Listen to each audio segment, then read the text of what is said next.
Hi there, I'm Jeannie Street.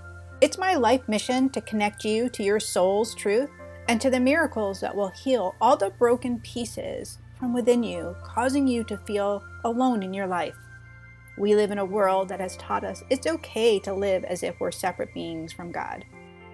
The separation stories continue and they tell us that you are disconnected from your departed loved ones and angels, as if life was meant to live lonely, hard, and even joyless at times. And while the fact is that we all have soul lessons and life experiences to navigate through, the idea that you're supposed to do it all alone, that's an untruth. I know because my angels guided me out of my own isolated, painful life and into an abundant one. No more feeling unsupported, lonely, or sad. I've got you. It's why you are here and why God put me on this earth, to remind you that you are not alone, that your soul is infinite, and you are meant to thrive, not just survive. I invite you into my world of conversation, messages from heaven, guidance from your angels, and inspirational readings and moments that will fill your heart and soul with God's grace and love. Get ready for pure miracle moments to flow into your life. Welcome to Angels Don't Lie. So, welcome to Angels Don't Lie. I'm really excited to be here with you tonight, and my beautiful, amazing guest, Katie, is here. Hi, Katie. How are you? All right, how are you? I'm okay. Katie, you've had a roller coaster of a life, of a life. Just not even just recently. Yeah, there's no subtle way of putting that. Why don't I let you just introduce yourself and tell them who you are? Sure. So my name is Katie. I'm 33, and I um, my family is myself, my husband Jonathan, and we have two children. Braedyn, who is 2.5, he'll be 3 in November. I'm really sad about that. And Penelope, who is 14 months. And Braedyn has a few medical complexities. He has spastic quadriplegic cerebral palsy, agenesis of the corpus callosum.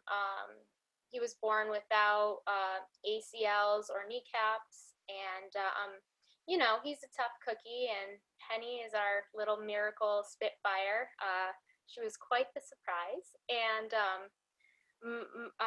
my husband Jonathan and I have been married for 7 years, and unfortunately, he passed away due to complications of COVID-19 in April. So I'm kind of figuring this all out. Yeah. Um, young, really newlywed family, you know, I always consider people under the 10-year mark kind of like still getting it together and figuring it out. And then having, your journey through even having a child, that was a big journey. And Katie has joined me on Angels Don't Lie before. We've actually had a previous interview because we worked together through some really, yeah, we go way back, through the challenges after Braedyn was born, because when he was born, while you were pregnant, you were actually told that he had a life-threatening illness, right? Yeah. So to go back a little bit, Jonathan and I unfortunately had two pretty hard miscarriages prior to getting pregnant with Braedyn, and we ended up going through IVF to conceive Braedyn. And IVF, anyone who's gone through IVF knows it's an emotionally taxing process, and physically, it's you have to be a pretty tough cookie and a tough couple or a tough human being to go through IVF. And we were very lucky to get pregnant with Braedyn on our first round of IVF. And at 20 weeks, they noticed Braedyn had a abnormality in his kneecap, where his his right knee looked as if it was completely turned around, facing as if it was facing the wall. And we did genetic testing, we did all of that, and it came back normal. And we had every 2 weeks we had ultrasounds just to keep an eye on things. And at 32 weeks pregnant, they noticed he had some fluid on the back of his brain. So they thought it could possibly be hydrocephalus, which is amount of fluid buildup in the brain because it's producing too much. And so they sent me for a fetal MRI.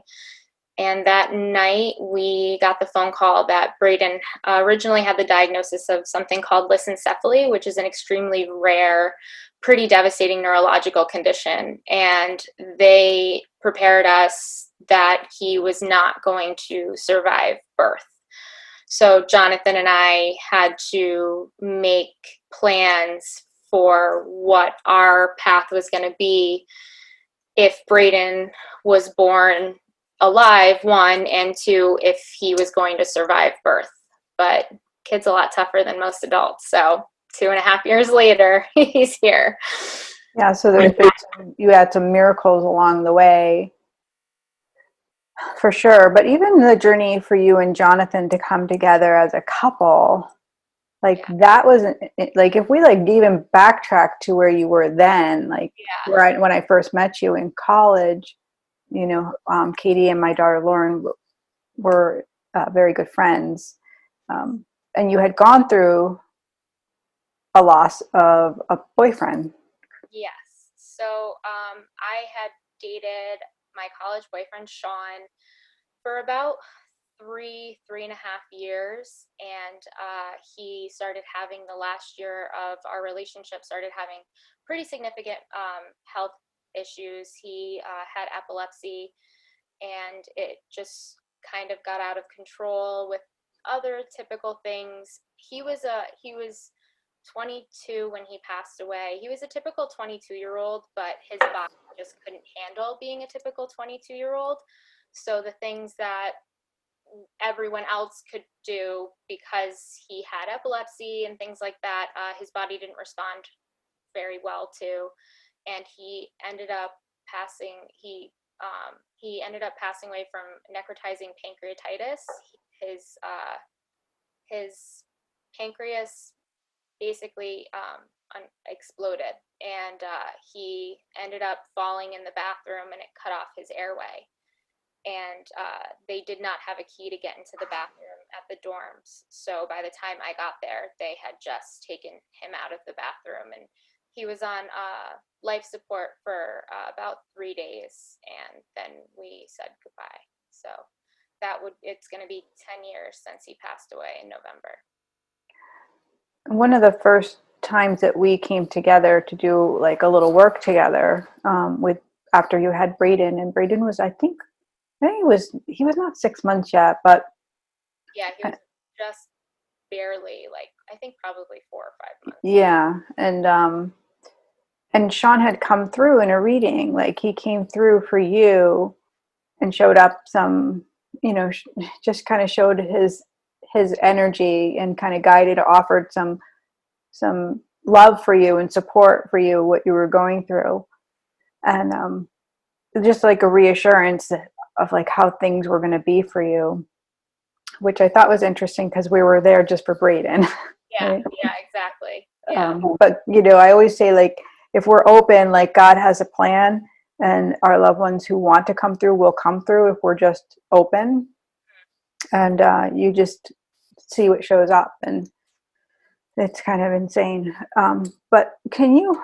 And I don't know, like, how far you want to go. Like, do you want to go to like what happened in April? Like, what happened? Like, So, going, I guess we can. I mean, should I talk? I can talk about, like. So Jonathan was exposed to COVID the week of. It was close to St. Patrick's Day, around there, and he had found out he had been exposed later that week, and he started showing symptoms around the 23rd or 24th of March, and by the 26th, it had gotten pretty scary where he couldn't catch his breath when he was coughing. And I remember he was getting in the shower and he yelled for me, and I ran in and he said, "Look at my hands," and his fingers were purple. And that obviously is a sign of poor oxygenation. And so we the next morning called his primary care doctor, and he said to go to the hospital for some nebulizer treatments, and that would be, he would come home and good to go. And he got, I'm not, the sad thing is, I I don't have a lot of answers for what happened. I was never told that Jonathan was intubated until Jonathan pulled the tube out and demanded to speak to me. They never allowed him to talk to me prior to him being intubated, and a doctor never contacted me. So I don't know, unfortunately, much about what happened and how he ended up intubated, but it just got pretty bad. But then he's made a complete turnaround the last week. They had switched his team of doctors, and the new team of doctors were fantastic. I feel if we had had that team from the beginning, it would be a different situation. That team was really wanting to include me in everything, which had not happened prior, and they were optimistic and reiterated to me, he's going to come home. We're going to be able to take him off the ventilator. And I'm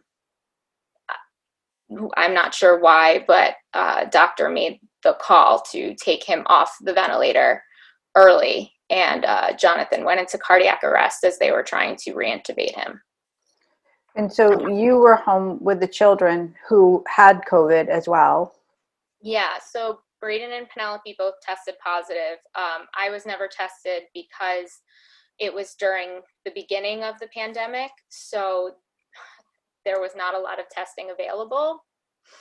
I don't even know how to make that sound okay, but they said it was safe to say that I was positive. And I did have talking to people who have had COVID, because the only person that I had known who had COVID had been Jonathan, and obviously I hadn't been able to speak with him. But since then, I talked to a few people who have had COVID, and some of the things I just brushed off as like, oh, I was cleaning too much, so my nose was burning from the cleaning things. Those were symptoms that other people had. And so and Penelope had a low-grade fever for a couple days, but was pretty much okay. And Braedyn, who we were the most concerned about, was completely asymptomatic. And it's crazy to me that our biggest concern was Braedyn, and obviously Penelope, but Braedyn he basically qualified for all of the first original 5 high-risk categories for COVID. For him to be asymptomatic was insane. And for Jonathan, who we were least concerned about, for Jonathan to get so sick was just not what we had foreseen if we had gotten COVID. And we did a little bit of work while Jonathan was in the hospital, just helping you, supporting you, to help you stay centered and focused for your children, which it was a really difficult time, like just all around. But you really, from the outsider view, from me, like how you handled yourself was so, you were together, like you were falling apart, but you were together. Yeah, it's one of my coping mechanisms now in trauma counseling. They want me to try to get rid of this coping mechanism, but I've always, in times of crisis, when Sean passed away, when we went through the miscarriages, if I know that other people are directly affected, I shut down, but not in a way where I withdraw from people. I just go into, this is what I have to do mode. And I was very lucky that my family and Jonathan's family were huge support systems and have been, and they've really helped me so much. But I really go into, okay, it's zombie mode where this is what I have to do. This is what I have to get done. And Jonathan didn't marry me because I wasn't a strong human being. I might not feel that way all the time, and I might be not together as like I might appear together, but I'm really not. But he always had so much faith in me, and this was the one time that I had to step up for him. And I think that's also part of it, because I do feel like I let him down a little bit. No, right? That's that like crazy guilt that we carry when something is out of our control, and there was no control. You couldn't be there with them. So, you did so many interviews afterwards, because the interesting thing, the miracle thing is like, there was a miracle. Like, it's sad and crazy, but yet a miracle because it gave you hope. Do you want to share that? Yeah, so just like this whole situation doesn't make sense from I not speaking to Jonathan before he was intubated, and then him passing away. It was just really crazy and didn't seem real. And then after I had left him the morning he passed, in his phone he had written us a note the night before he had been intubated, and it was basically a goodbye.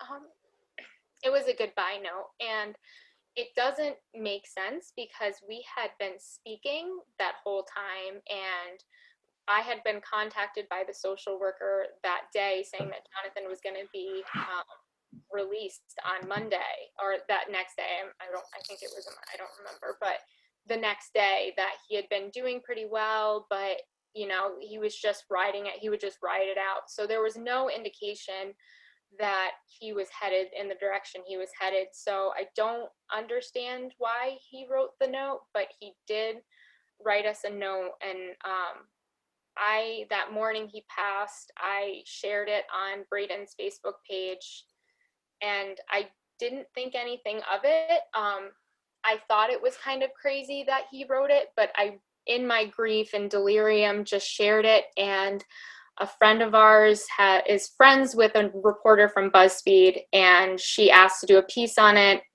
and it just blew up in a way that I never saw coming. And it's been it's been extremely crazy.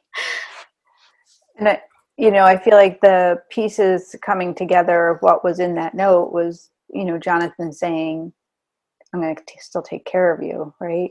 Yeah, no, that I definitely, I mean, I don't think he would have ever had any idea that this was going to be what it was.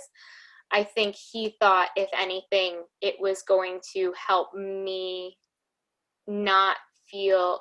I think when anyone passes away in a tragic situation, the people that you love and are closest to, what they do is, did they know that I love them? Were they upset because I argued with them 3 weeks ago? You replay all of your conversations, and I've done that regardless. But I think he knew that if he leaving us that note, I wouldn't look back and doubt if he loved me or if I loved him, or and it was never the kids. The kids, he knew, and I know that they know how much Jonathan loves them.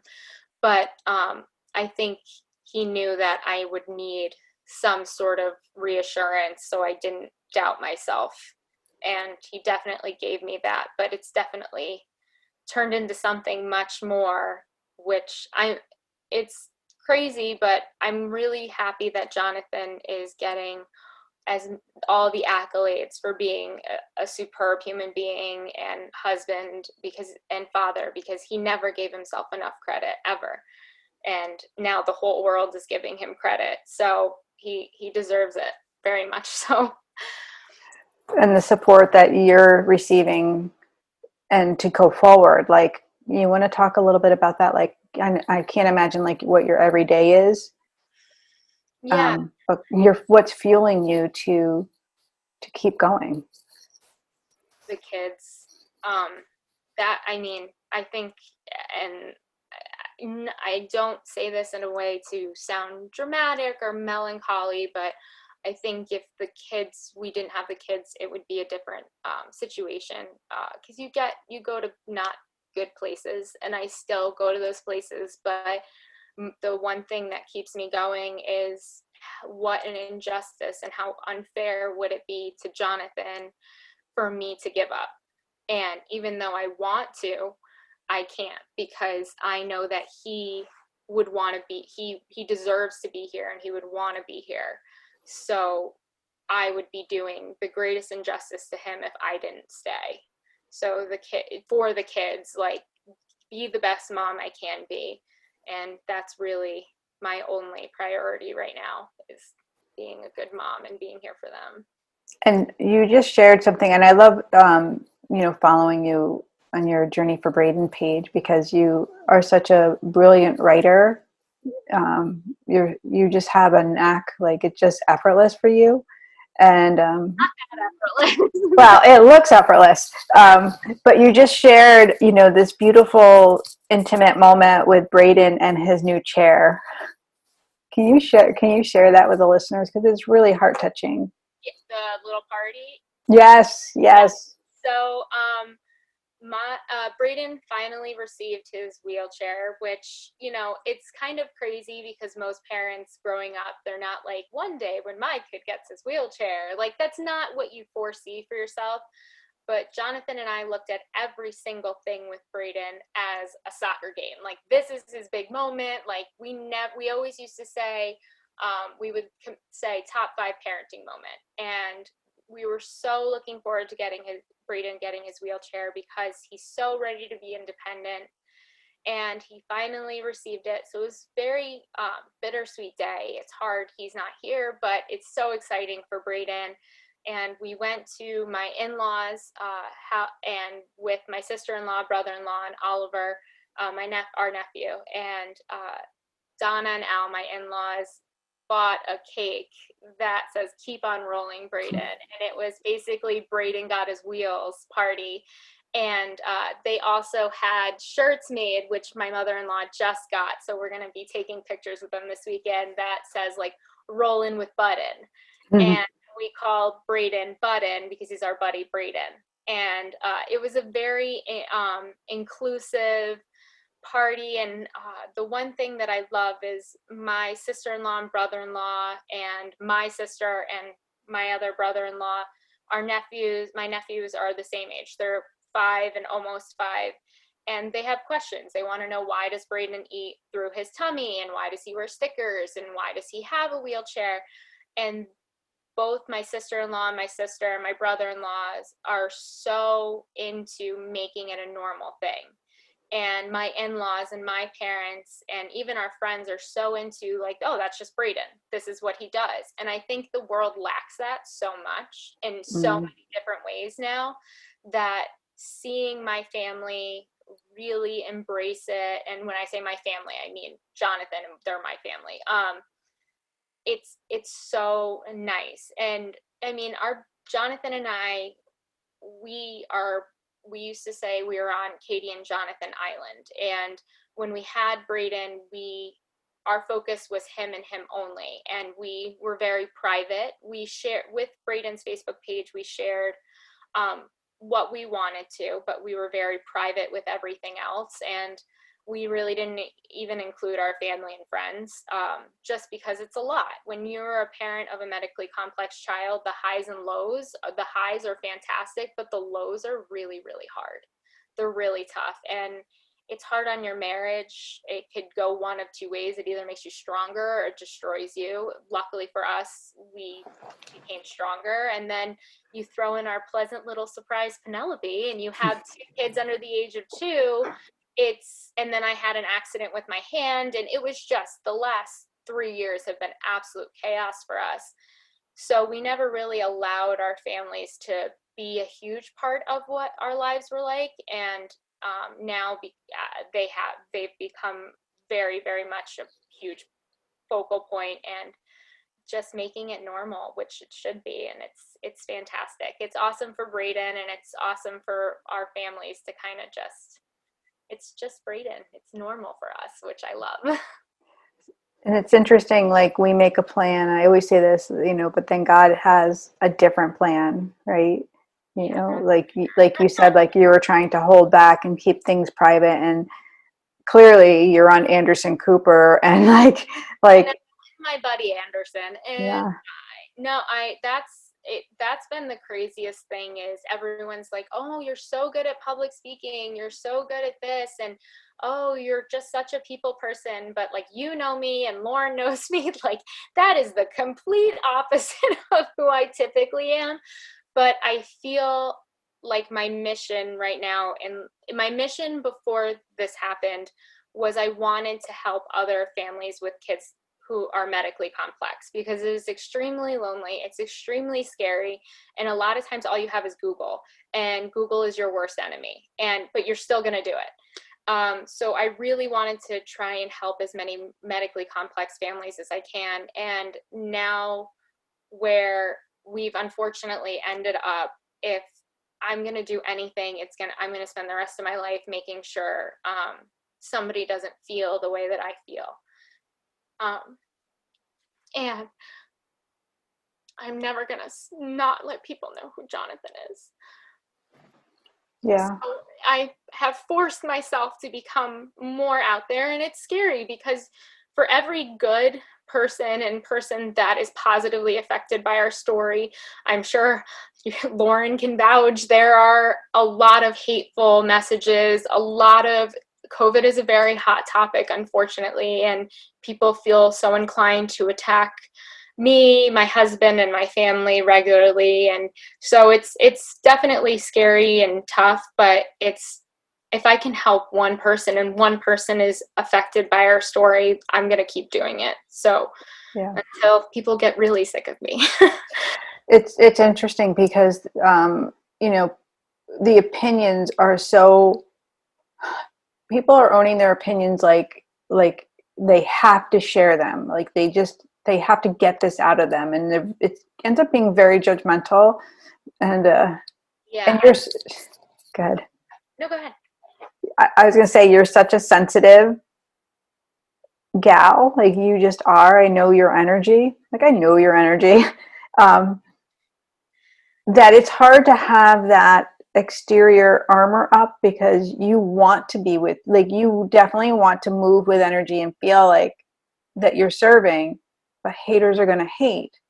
Yeah. And is that going to be the stopping point? And it has been at some points. I had one woman, right when this first happened, she went back on our Facebook page to a video I had posted of Braedyn and Penelope, and Braedyn and her watching Sesame Street on his Kindle, and Braedyn leans down and puts his arm around her. And it was so sweet because, I mean, he was not very happy we added to the family. So for him to acknowledge her, and I love this video, and this woman went through and screenshotted different images and said that Braedyn was a violent human being that should be institutionalized, and Penelope was abused. And for me, that at one point was a breaking point, and I had to step away for a little bit, because I'm choosing to put myself out here. If you want, and I've had people write me horrible messages, that's fine. But don't come after my kids, and don't try to make my son or my daughter look anything less than amazing. But I've learned to, at least when it comes to me, let that roll off and learn that comes with the territory. But yeah, it's definitely hard, especially when they say hurtful things about the kids. So Or you I get that I'm the hoax thing a lot, and that's I wish I was living a hoax. Trust me, I wish Jonathan was in Cabo San Lucas, like waiting for us. I wish it was right. fake. So I think it's interesting, like you could be quiet, because that's your tendency, to be very introverted and very closed off and very private. And you knew in the beginning, like when you had Braedyn, there was a message to be shared because it would help somebody. Like that's the service part of you, right? Yeah. So the drive for you to share anything is always in that service. Like what do you go through? I can just imagine. I'm just going to ask you to the inner turmoil like that you're going to go through in order to even write a blog or a post or be on a talk show like you have been. Like what does that inner turmoil look like for you? And how do you get to the resolve of like, yeah, God's asking me to do this? Yeah. I when I started Braedyn's Facebook page, Jonathan and I had many discussions about it, and the reason we decided to do it was when Braedyn first received his diagnosis, there were no like Facebook groups that I could find. I couldn't find any. I didn't know where to look, and I did find one little girl, Emma. Her page is Embrace Life Emma, and her mom was phenomenal, and we still talk, but she was very much helping me through this whole process. And I remember how lonely and scared and secluded we felt. And I wanted to at least be one sort of voice for somebody else, that if they searched a hashtag like we did or came across a friend of a friend who knew our page, that at least there was somebody who's like, okay, well, look what Braedyn's doing. It's not all bad, because that's the way I looked at Emma. I was like, look at the amazing things Emma's doing in her family. We're going to be okay. And when you're posting on Facebook, it's much different than you using your voice. And I've never been one to post videos of myself or do live videos, anything like that. And when Jonathan passed and the note went out, I wasn't really sure if I was going to do anything. But then, when Anderson Cooper's people call, you pick up. So it was just more of, I remember my friend Jacob and Caitlin, I was on the phone with them and they said, Katie, listen, just do it. You have to, it's a lot to ask you, but somebody has to be a face, and somebody has to put a voice to what I'm not even sure what the count's up to now, but over 130,000 people have gone through. And maybe it was part delirium, but the other part was like, you know what?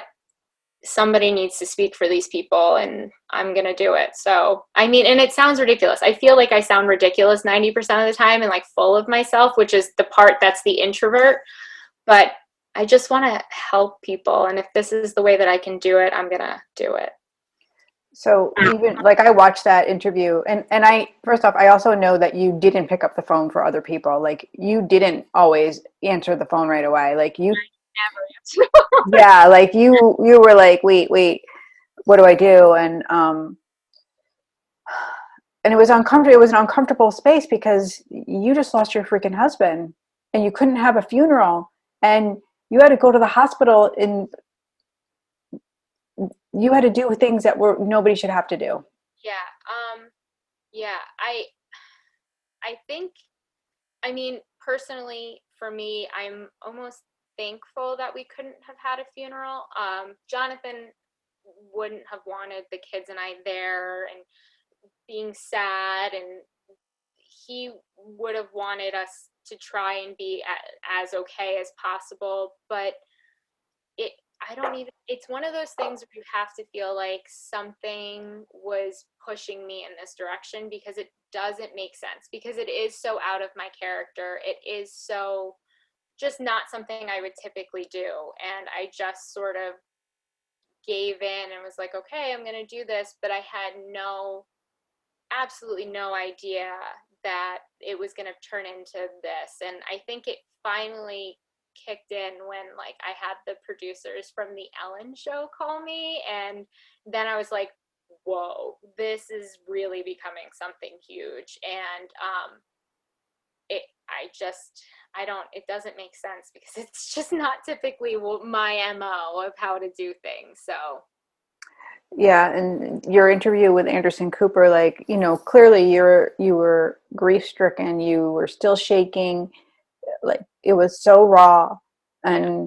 and he's crying. He's crying. Yeah. I didn't Because know that was like a thing he didn't do. Like, I obviously know who Anderson Cooper is. I've watched him, but I didn't realize it was a huge thing for him to be as emotional. And I'm sure people who are watching can tell I get very awkward in uncomfortable situations. And so when he started tearing up, I was like trying to joke around and make light of it because I didn't know that that was a thing. And I all of a sudden, my 15-year-old sister was like, Katie, the people from Vanderpump Rules are posting about Anderson's interview with you. And I was like, whoa. And it just went insane from there.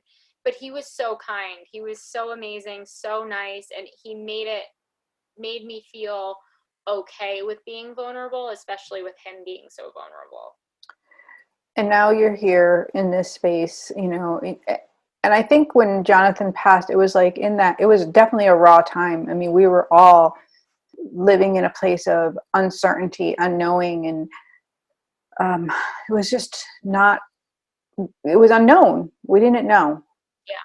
Yeah. And what do you think about, like, what is your opinion about the masks and the controversy and everything? I'm just curious on where you stand with us. I'm glad you asked that because I haven't been asked that before. I wish Jonathan had been allowed to wear a mask. He had not been allowed to wear a mask. At that time, the CDC was saying to only wear a mask if you were sick or showing symptoms. Um, and his exposure to COVID, to him getting very sick, was so short. And anyone that knows Jonathan knows he was so afraid of getting sick. The week prior to him being exposed, had told me no more therapies for Braedyn. My grandmother had been helping watch the kids so I could do rehab for my hand. He was like, you're not seeing your grandparents anymore. And I remember him saying, I'm not worried about them getting us sick. I'm worried about me getting them sick, which I thought was Jonathan. He was very much a worrier always, but he was very adamant about this. And he was so always, even prior to COVID, very hypervigilant about germs because of Braedyn. We always had to be, because Braedyn got an ear infection and was in the hospital for 2 days. So when he gets sick, it levels him. I think it doesn't take that much to care about the person next to you. I don't care if you don't care about yourself. That's fine. I, at times, don't care about myself. But you know what? I don't want to see another family see their husband or their father or their son the way that I saw my husband that morning. People don't understand that there's no treatment for COVID. It's not even about a vaccine. It's about knowing what to do when you get that sick. When you get that sick, you're not coming home most of the time. And people don't understand that. And Jonathan was a guinea pig, and he didn't deserve that. And people don't understand. If you can wear a mask to keep yourself from going through that, your family, your kids from going through that, just do it. It's not that hard. I understand they're uncomfortable. I hate wearing masks, especially in the summer. It's awful, but it's something that I know is going to help me stay here for my kids, and it's going to help the person next to me. God forbid I was asymptomatic and didn't know it. That's going to help that person not end up being where Jonathan was, because Jonathan suffered for 28 days and he shouldn't have had to. And I feel like the controversy when it comes to COVID, I think we're being, between the media and the politicians and all of this conspiracy theory stuff, I think we're being fed so many things that aren't really what's happening. And when it comes down to it, it's really just about families and protecting each other and caring about each other. And for some reason, we as humans can't do that anymore.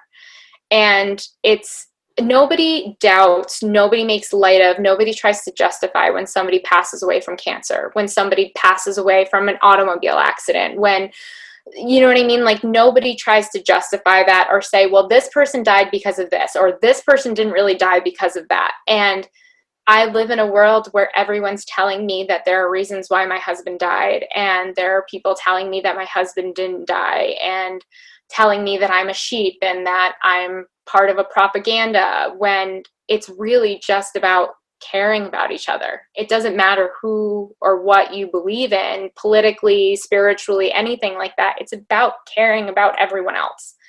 And we just seem to not be in a world that can do that right now.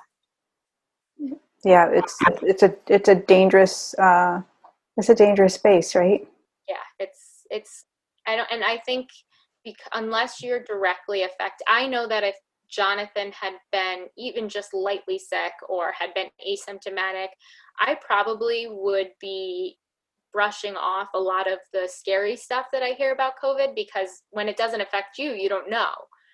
But myself, our family, our friends, everyone who saw this and has seen what the kids and I are enduring now, it's not something to be taken lightly, and you shouldn't have to go through what we're going through in order to just take something seriously for a little bit. It's the quicker we get a handle on this, whether it's a treatment or just giving the nurses and everyone a break to kind of figure out this, the quicker we can get back to our lives and whatever that may be. And people just don't seem to want to do that, and it's sad.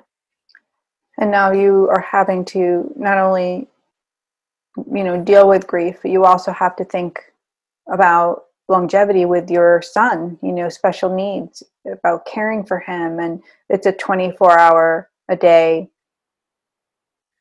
Yeah. thing. So, and working and how and what all that will look like, who's going to care. Like, it's all on your plate now. Like, you can't juggle between Jonathan and you, how you were doing it, tag teaming before. Yeah, we always said to each other, we wouldn't be able to do this without the other person.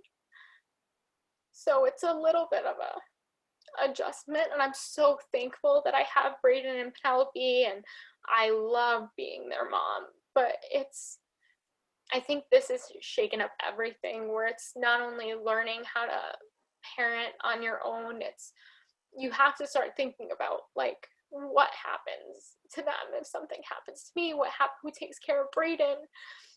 And it's this whole world of scary things that 6 months ago we would have never thought about. And it's a lot. And it's definitely, I was always the most confident person as being Jonathan's wife and being Braedyn and Penelope's mom. And I don't have that anymore.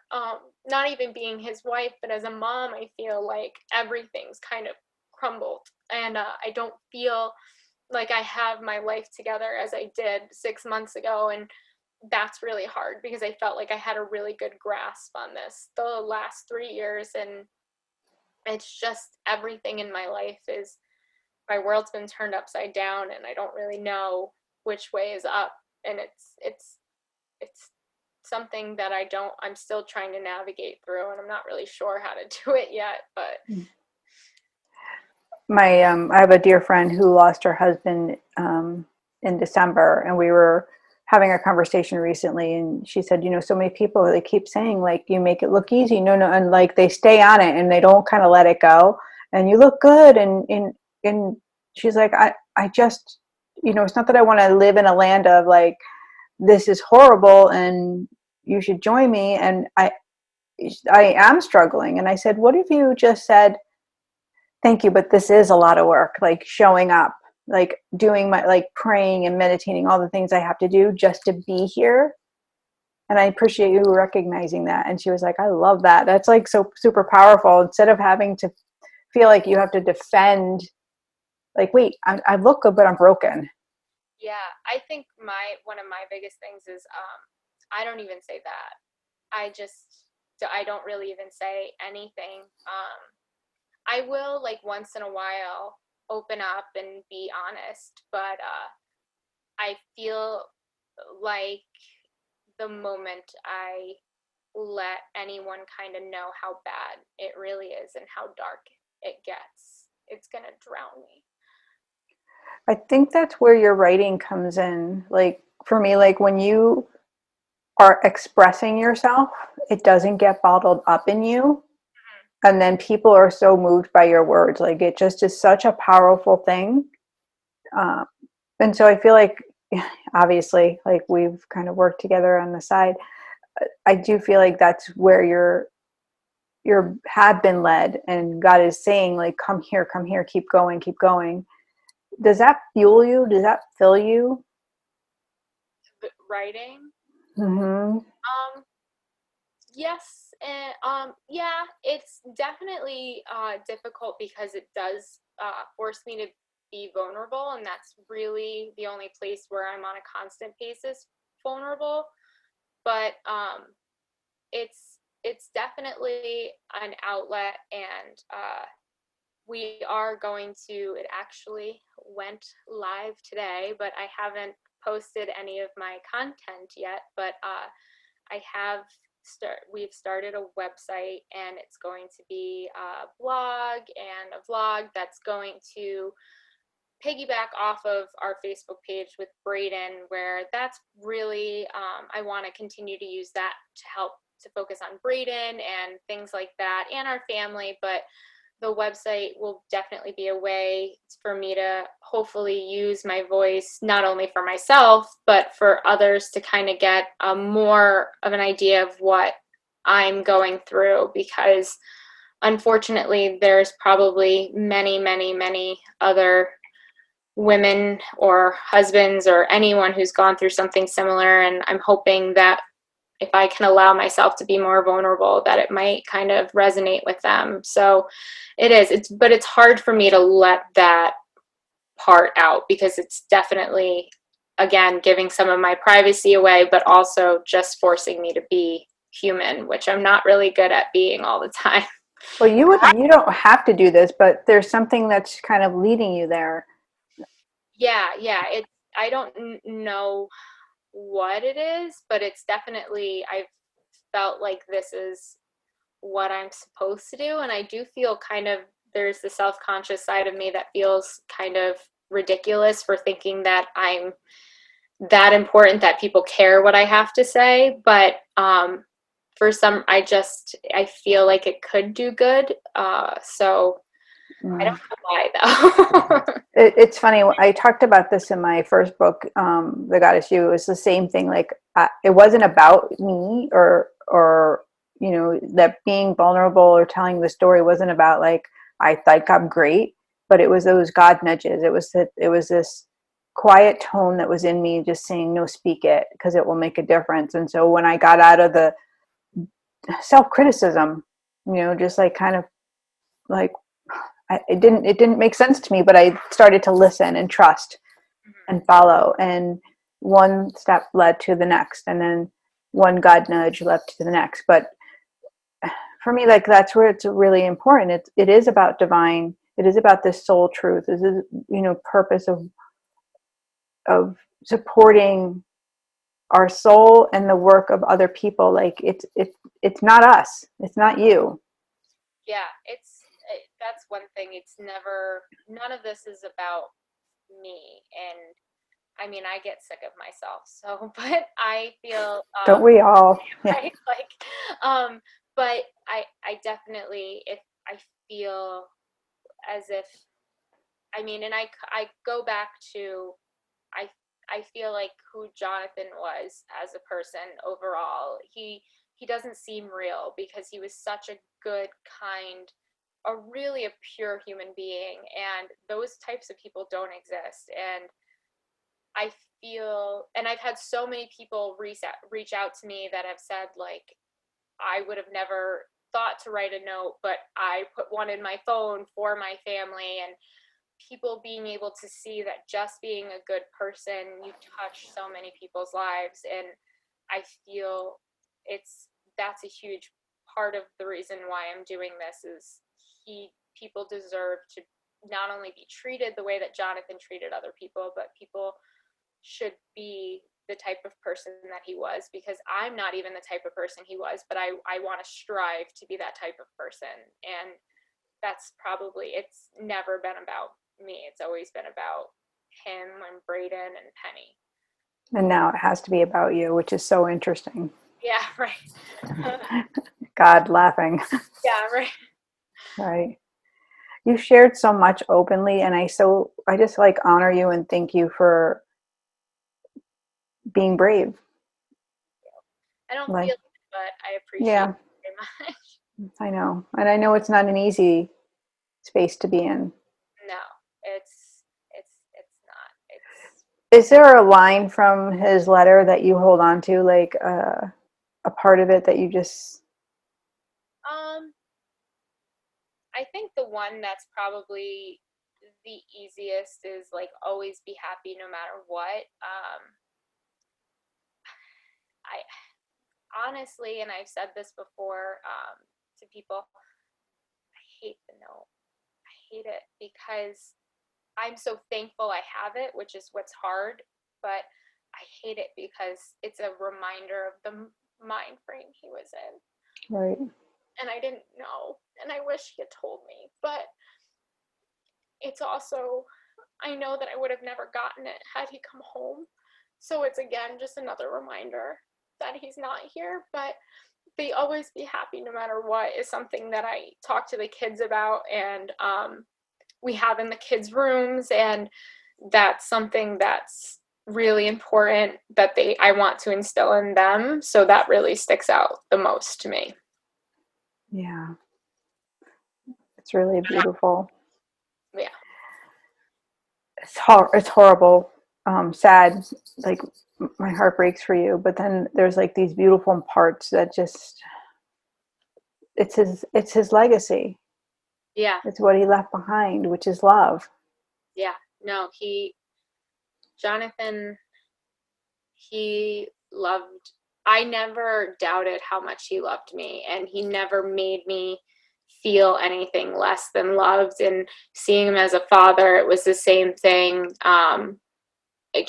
He was just the most loving human being. And when he loved you, he loved without any sort of restraint. And there was no, well, I love you with this, but not with this. And he, I mean, he drove me crazy. As husbands and significant others do, but he was honestly the most loving, kind human being, and never ever had anything negative to say about anybody ever. And I am very lucky to be his wife.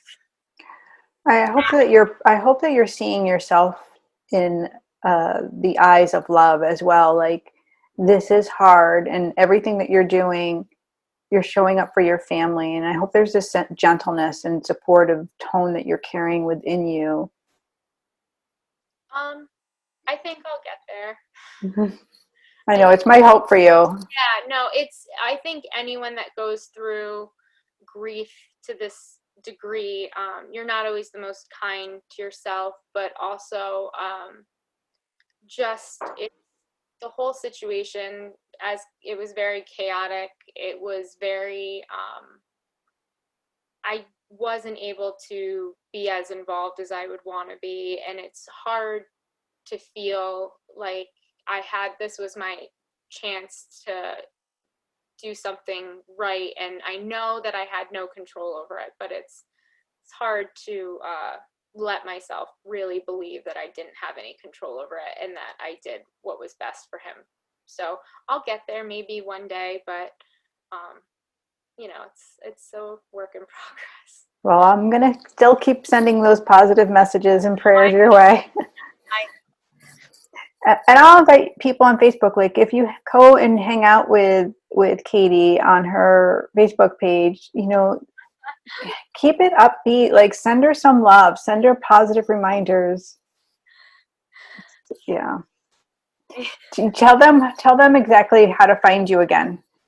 Sure. So our Facebook page is Journey for Braedyn, and it's also the same handle with a little underscore. It's Journey for Braedyn underscore on Instagram. But if you go through our Facebook page, there's some Instagram posts, so you'll be able to click on that.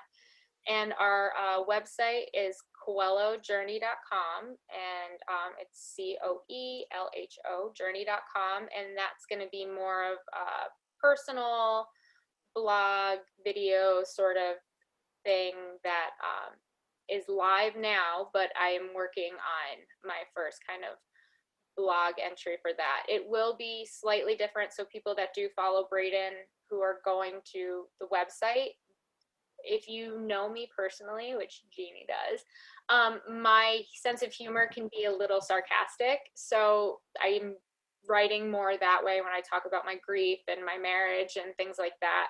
So it is a little different, but I don't really feel much, but the emotion that I would feel is I'm happy that we have all these things and we love the amount of support and that we've been receiving, and how Braedyn and Penny have this huge following and cheer squad, and for me that's amazing to see. So Oh, and also tonight's proceeds, anybody that bought a ticket to hang out with us after the live feed's over, it's going to go to Scotty Fund. Can you tell everybody a little bit about that too?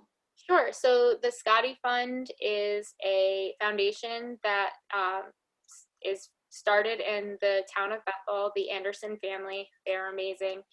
They lost their son Scott to cancer when I believe he was 2 or 3 years old. And they had received so many donations and outpouring from the community that when he did pass away, that they decided they wanted to help other families who have children with life-threatening illnesses or conditions. When we found out about Braedyn, I obviously was no longer able to work because Braedyn requires 24. He can't go to daycare because he's G-tube fed and his knee contractures. And Jonathan and I were scared because we had prepared and we had a good amount of savings, but eventually savings goes away and we weren't sure what we were going to do. And one day, Linda Anderson, who is Scott's mom and one of the founders of the Scotty Fund, called me and said, we're going to help you. Your only job is to make sure that you take care of Braedyn. And the Scotty Fund has, saved us in so many ways, whether it just be with groceries or they've helped us with some equipment for Braedyn that insurance didn't cover. And just they would call or show up with like a Christmas basket for the kids. And they've helped, I think it's over $1 million have gone to families within the Fairfield County, Bethel, Danbury region. And they've just done amazing things. And I'm so thankful for them, and we would have never been able to make it without them. So I'm glad we're able to give a little bit back to them. Yeah, I'm happy about that too. Thanks, guys, for joining. You know what I know, because angels don't lie. Have a great night. The truth. When she smiles at you, she'll say, angels don't lie. Angels don't lie. Let me see if I can get everybody kind of here. That was really amazing, Kate. That's really, really great. I don't know if I can bring everybody on. If anybody has any questions, you can pop that into the chat right now as I try to figure this out. If anybody would like to say hello, I'm allowed to talk.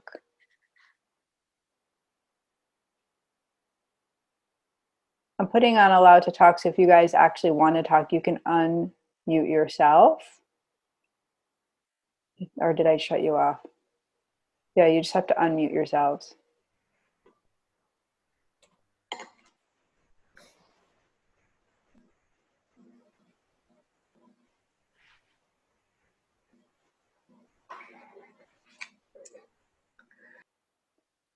I'm thinking I'm doing this. I wish I could help you, but I don't know. No, it's okay. I'm trying to figure it out. There.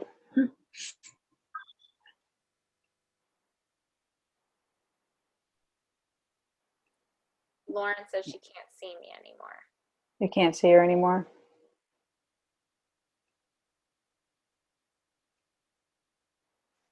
I think you guys can maybe turn on your video. Hello. I have to say hello to Deborah True. She has been the most support. I've never met her before. This woman, I can't even. She is the kindest, sweetest woman in the entire. Like, I get a message from her every single day. She's Aw. I'm just. She's so. Deborah, you are amazing. I'm so glad to meet you, even if it's in these. I can't. She has to unmute herself. Yeah, you have to just unmute yourself. I think I'm sorry. That your story has woke me. I don't know what it was. I got to tell you, the day I have a dear friend who watches Anderson Cooper religiously, and it's the funniest thing because there's the three of us that hang out together. We all work together. We've been coworkers for years, and Celia had to go watch Anderson Cooper. She said, "I'll go watch it." We were all, kind of hibernating from all of this. So I watched it, and you were on. This is the first time I really have sat down to watch Anderson Cooper. Oh my God. And all I could say to you is I don't know how you had the wherewithal to actually handle yourself in that interview because it was amazing. It was absolutely amazing. All my network after Samia, my friend Samia and Celia, we all got together like, oh my God. And you were absolutely, and you're right. That's the first time Celia said to me, it was the first time Anderson Cooper cried. Yeah, it was nuts, but thank you. I appreciate it. So your story is, I mean, I can only imagine, and you just kind of woke me on all of this. So Deborah, I missed where you first met Katie, where you first found her, because I was trying to take care of the stupid tech stuff. I'm sorry?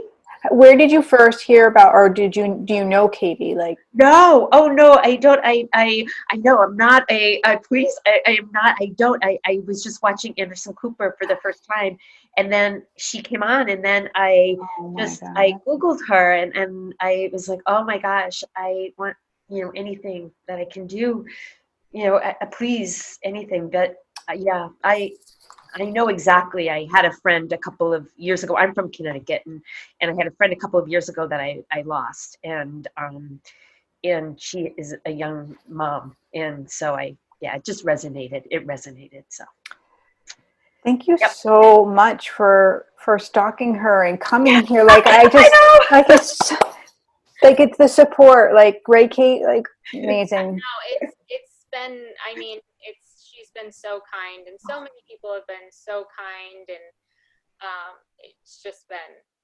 It's been really nice. It's nice, and it's nice to hear that like people, for some reason, like resonate with our story and find it touching, and it's the authenticity. That's I think it's the authentic, the rawness and the authenticness of it. That's the thing. Yeah. So does anybody else have a question for Kate or a comment they'd like to share? I wish Sam or Diana would put their camera on so I can either see my kids or my nephew. Sammy's with Penny and Braedyn right now. Nice. Do you want to see them? Yes. You guys are gonna get first. Hi, Braedyn. Hi, Braedyn. Penny's grumpy, so it's not going to be long, but we're just saying hello. Hi, guys. Oh, look at it. Okay, well, we're going to go now, but awesome job, Mom. His hair is killing me. Trademark. It is his trademark. Hi, Braedyn. Yeah. Yeah, so Awesome. they're awesome. I'm lucky. They're good kids. Well, thank you, everybody. Thank you so much. I have to ask one question. Katie, do you get angry and blame? Do you ever just get angry at night and just yell and blame somebody? Because not that it's going to help. No, it doesn't help, but all right, I'm going to be completely honest. I'm very angry with the hospital. Very angry with the hospital. Not with the nurses. The nurses go above and beyond. They're not taken care of enough by the hospitals. I'm very angry with the hospital and how their care for their patients, and they're including, I don't know my opinion at this time, but and getting sick, I was not included in his care at all. And since receiving his medical report, it's become very obvious that I wasn't allowed to participate in his care. And so I'm very, very, very angry when it comes to that. But when it comes to Jonathan getting sick, I'm not angry because it could have happened to anyone. It's definitely, my faith has taken a good shot because we were such a faithful family. I'm hoping that that'll come back. I think that's a natural sort of thing. But yeah, I don't get super, super angry, but there are certain things I feel like could have made this have a different outcome, and the hospital is definitely one of them. So but again, it's not going to change anything, unfortunately. I just would hope, my anger is for, I hope this doesn't happen to any other family, and no wife should feel like they didn't have a say in how their husband was treated. But the nurses were phenomenal. The nurses were amazing, and they advocated for my husband.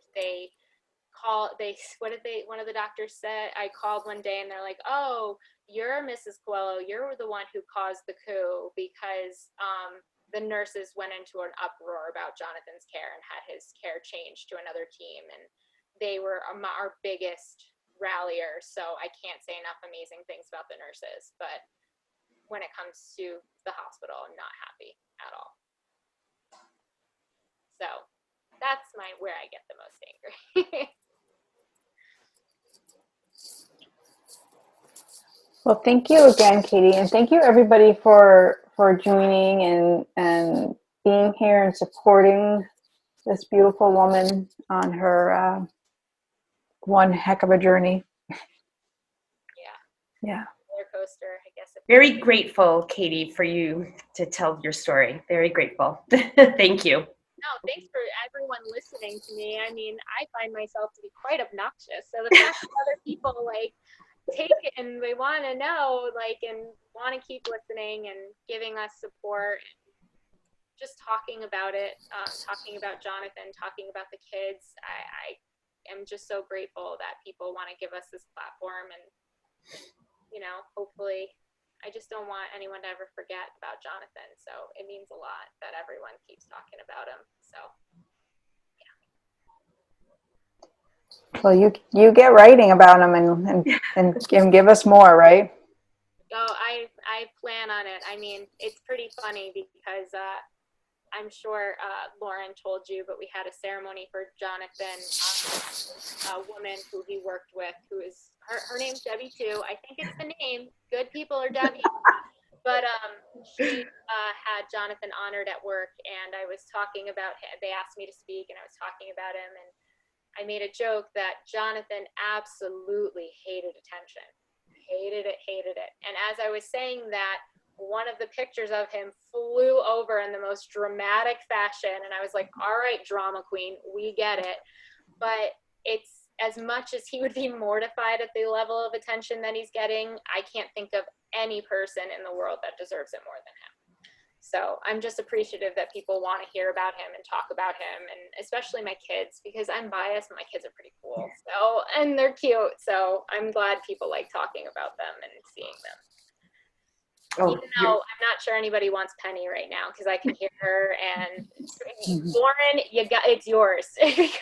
Although my sister-in-law, my nephew Ollie, said that he bought Penny for $7. Waiting for him to take me up on that, but eventually, because she's something else. That's the other thing, Katie. Your kids are the cutest kids. Oh my God, they are adorable kids. Unbelievable. Thank you. Yeah, we weren't sure we would have cute kids. We're like, this might not work out in their favor, but no, we were very, very lucky. They're awesome with their curly hair, and they're cute. I mean, they're awesome kids. Yeah. Thank you. Thank you very much. Oh, thank you guys. I appreciate you guys. And thank you, Jean. Thank you for hosting this. Yeah, so glad to meet you and have you here. All right, everybody. I hope you all have a beautiful night. Thank you, thank you, thank you. This will be on iTunes and all the podcast places on Friday, so you can look for it. Download Bye, it. Katie. Listen. Bye. Thank you. Thank you guys so much.